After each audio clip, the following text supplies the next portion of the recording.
शब्द प्रति minute. Dictation start होगी 3 सेकंड बाद। स्टार्ट। महोदय, जब हम भारत की संपदाओं और उत्पादन के उपादानों के संदर्भ में भारत की अर्थव्यवस्था की चर्चा करते हैं तो उस समय अनिवार्य रूप से उपयुक्त टेक्नोलॉजी से संबद्ध प्रश्न उठ खड़े होते हैं। इसके लिए कोई निश्चित उत्तर नहीं दिया जा सकता। यह तो अलग अलग उद्योग के लिए अलग अलग होगा। कुछ उद्योग अपरिहार्य रूप से पूंजी प्रधान होंगे। इसका हमारे सुधारों और विदेशी निवेश से कोई संबंध नहीं है। हमारे अपने सरकारी क्षेत्र में स्थापित कई उद्योग बहुत ही पूंजी प्रधान हैं। ऐसे भी कई क्षेत्र हैं जहां उत्पादन के श्रम प्रधान तरीकों का उपयोग होता है और वे प्रतियोगिता का सामना भी करते हैं।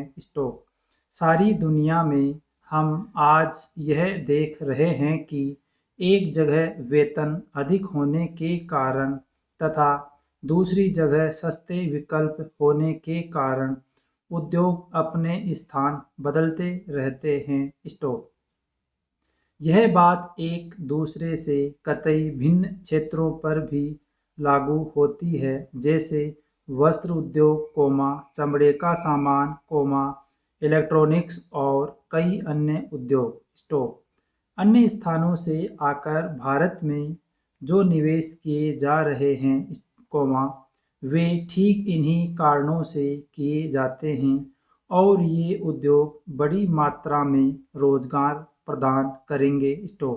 यह आर्थिक निर्णय लेने की स्वाभाविक प्रक्रिया का अंग होता है। ऐसा सोचना अनुभवहीनता ही कहा जाएगा कि भारत में पूंजी प्रधान उद्योगों की स्थापना लोग जानबूझकर करें, बिना इस बात पर विचार किए कि दोनों देशों में आपेक्षिक मूल्य और हमारे सुस्थापित तुलनात्मक लाभ क्या हैं।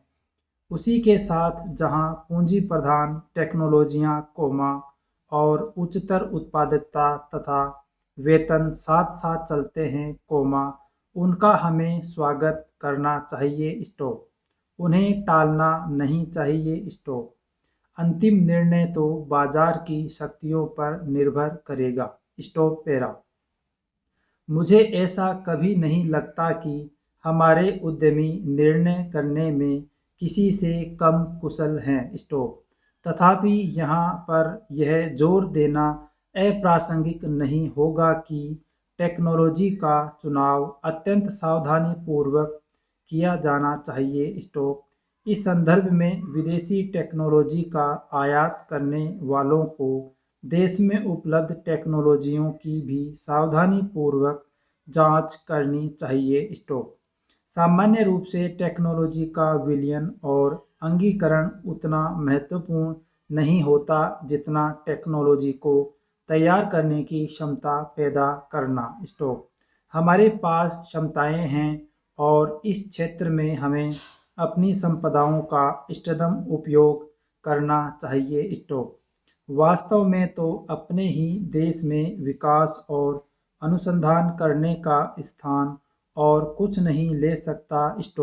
तभी हम प्रतियोगिताओं का लाभ उठा सकते हैं, विशेषकर उस स्थिति में जब अन्यत्र टेक्नोलॉजी में विकास बड़ी तेज़ी से हो रहा है और उनके पुराने पड़ने की दर भी बहुत ही ज़्यादा है।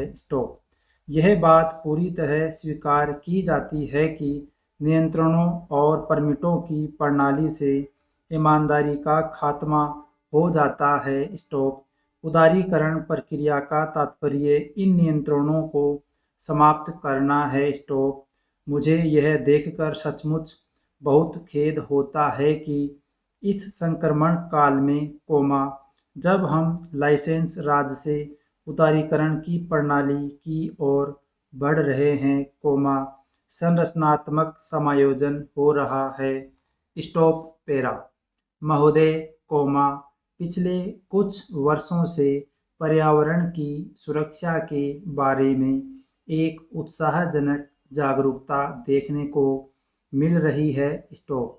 जैसे जैसे हम अपने विकास का खाका बनाने लगे हैं, कोमा वैसे वैसे यह बात अनुभव की जाने लगी है कि वह अपने बूते पर खड़ा रह सके और पर्यावरण की दृष्टि से भी उपयुक्त हो। स्टॉप।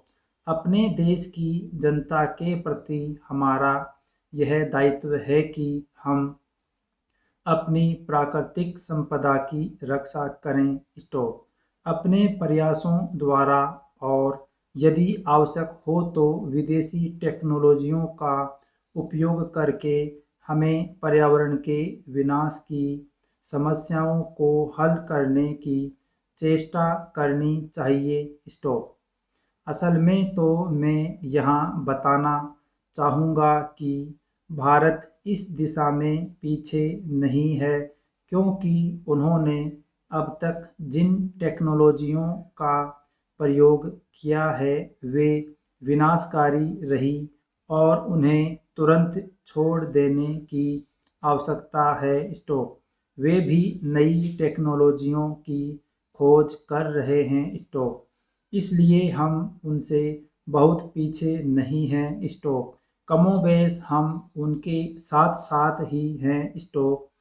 इसलिए हम सबके लिए, कोमा अन्य देशों के लिए भी और हमारे देश के लिए भी यह संभव होगा कि हम मिलकर समूचे विश्व के लिए, कोमा इस पृथ्वी ग्रह के लिए अपना योगदान दें, ताकि मिलजुल कर सहयोग से हम पर्यावरण की रक्षा के उपाय ढूंढ सकें। स्टॉप।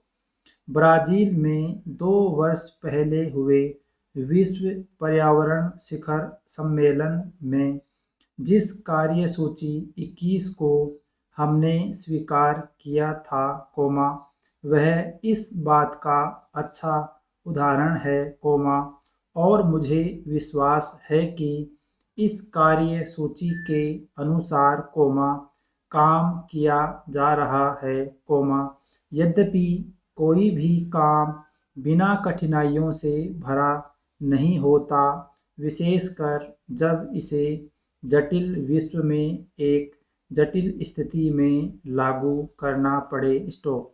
परंतु मुझे विश्वास है कि स्थिति आशाजनक है, कोमा और यह आशा बढ़ती जा रही है। स्टॉप।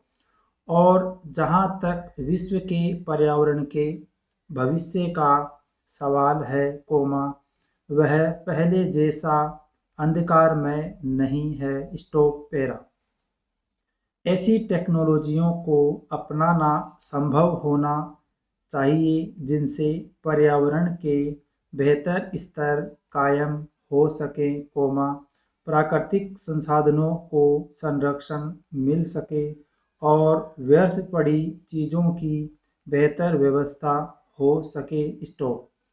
पहल करने के ऐसे कई उदाहरण मिलते हैं जिनसे पर्यावरण को होने वाले खतरे को रोका जा सका है और लागत की दृष्टि से भी वे प्रभावकारी सिद्ध हुए हैं। स्टॉप। इस बड़े चिंतनीय विषय पर विचार करते समय हम सबको मिलजुल कर प्रयास करना होगा। स्टॉप। हमारी सांस्कृतिक परंपरा विशेष रूप से प्रकृति और पर्यावरण के प्रति मैत्रीपूर्ण रही है, कोमा इसलिए हम अपने देसी ढंग से भी इस दिशा में बहुत कुछ कर सकते हैं। स्टॉप। मैं जानता हूँ कि सुधारों का यह मार्ग फूलों की सेज नहीं है, कोमा विशेषकर इतने बड़े आकार के एक लोकतंत्री देश में। स्टॉप। जिस देश ने भी इस दिशा में चेष्टा की है, कोमा यह उनके लिए बड़ा दुष्कर कार्य सिद्ध हुआ है। स्टॉप। मुझे इसके बारे में कोई भ्रम नहीं है और राजनीतिक दृष्टि से भी इस मार्ग का चुनाव करना एक कठिन कार्य था। Full stop.